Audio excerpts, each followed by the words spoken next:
welcome back to commercial arithmetic class.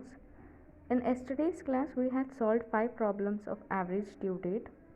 So in those 5 problems we had seen problems where the period was given and we had calculated average due date, and we had seen when the due dates were given instead of periods, then we will use the concept of zero date.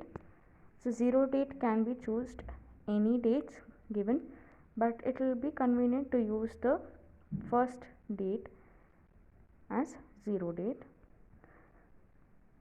Now in today's class we will see a different set of problems. So the sixth problem is a bill for rupees 1600 is due at the end of 8 months, but rupees 300 are paid at the end of 4 months and rupees 800 at the end of 7 months. When should the balance be paid to close the account? So you can see in this problem the amount of the bill was initially rupees 1600, which was due at the end of 8 months. Here periods are given, but along with this they have given out of this 1600 he has paid rupees 300 after 4 months and rupees 800 at the end of 7 months. Now you have to find out what will be the average due date to pay the balance. So for such problems the formula to be used is average due date equal to summation AD, which is for due, minus summation AD for the paid amount, divided by summation A of due minus summation A of paid. So in other cases, when only due amount balance was remaining, the formula was summation AD minus summation A. Now the formula remains the same, but the difference is now you are taking two terms. One is summation when the amount is due, in that you are subtracting the summation AD when the amount is paid. So we'll see, make two columns, one is for the amount due, the other one is for the amount paid. In amount due, first write amount, then the period for which the bill is due. So amount is 1600 initially, it was for 8 months, therefore take the product, it will be 12800. Therefore summation A is, this is equal to, so summation A is equal to 1600, summation AD is 12800. So this whole column is done. Now make another column wherein you write the details of amount paid. First write the amounts, so it is 300 rupees and rupees 800. So what is the period given? One is for 4 months, other is for 7 months. Once you get A and D, then take the product, so it will be 1200 and 5600. Take summation A, so add these two, it will be 1100, and add these two, you will get 6800. Now this is your summation AD due, this is your summation AD paid, this is your summation A due, and this is your summation AD paid. Now you got all the terms that is given in the formula, substitute and find the average due date. So when you simplify, you get average due date as 12 months, so which is equal to 1 year.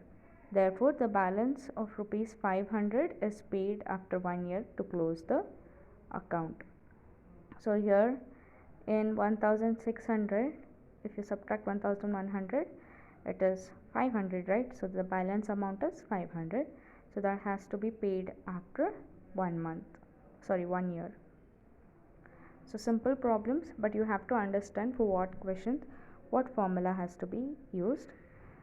So the seventh problem is A owes B rupees 1500 payable at the end of 10 months. He however pays rupees 600 at the end of 8 months and rupees 400 at the end of 9 months. When should he pay the balance to settle the account? So a similar problem, first write amount due information, then write amount paid. Here A amount due is 1500 for 10 months, therefore the product will be 15000. So summation A is 1500 and summation AD is 15,000. Now write the information of amount paid. So it is rupees 600 for 8 months. The product is 4,800. Then rupees 400 for 9 months. It will be, the product is 3,600. So summation A is 1000, summation ED is 8,400. So write the formula for each and every problem. Write the formula or give the explanation. So average due date is, when you simplify, you will get 13.2. So the balance has to be paid after 13 months. If you want, you can convert it into days. So it is 13.2 months as the average due date, or the balance has to be paid after 13.2 months to settle the account. So the 8th problem is, a person buys goods worth rupees 850 on Jan 15th on 2 months credit. He pays rupees 350 on 20th Feb and rupees 200 on 10th March.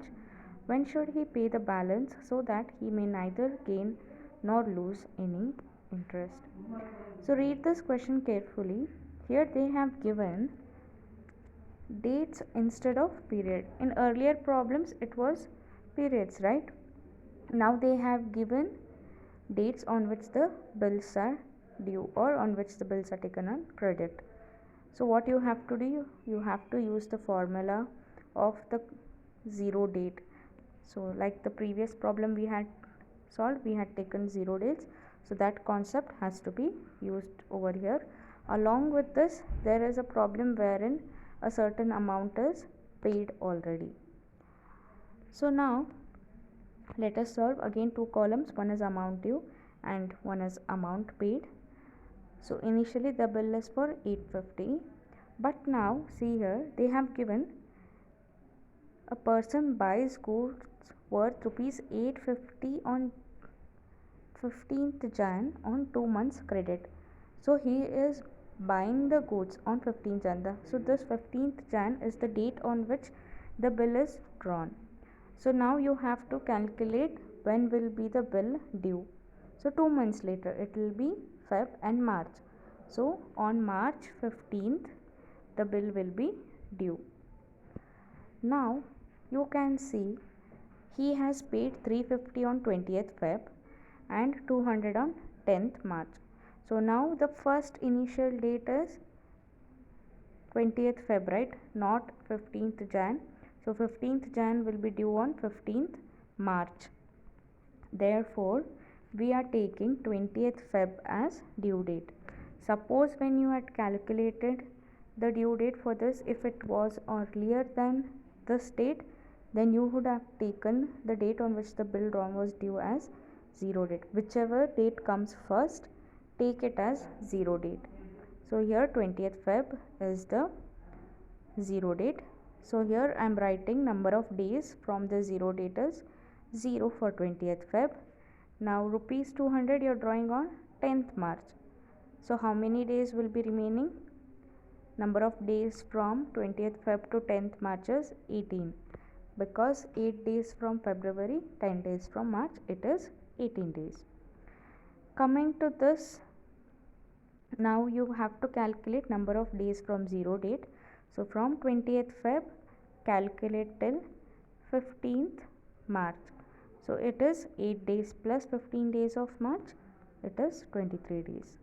Now you have A, you have D, take the products, then take the summation. So it will be average due date is summation ED due minus summation ED paid divided by summation E due minus summation E paid. So substitute whatever information you get. So it is approximately 53 days from the zero date. So here don't write the balance has to be paid after 53 days or 53 months, and whenever the concept of zero date comes, whatever answer you get in average due date, it will be in terms of days, not in terms of months.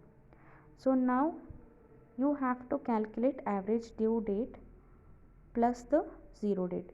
That is, you have to calculate days from 20th Feb to 53 days from 20th Feb. So it is 40th April. So 8 days from Feb, 31 days from March, and 14 days will remain, so you have to pay the balance on 14th April. So I hope that is clear. You have 53 days, in that 8 days is from February, 31 days is from March, so whatever answer remains, so it is on 14th April. So the average due date is on 14th April. Don't stop your answer at average due date. Here we are taking the concept of zero date, therefore average due date will be paid from zero date to the days you get. You have to count the days. So the balance should be paid on 14th April. I hope the concepts are clear. It is very easy if you understand the questions. So understand what is the difference between each problems, then accordingly use the formulas and solve. So in the next class we will solve some more problems of average due date where they have asked to calculate interest also. So that's it for today. Thank you.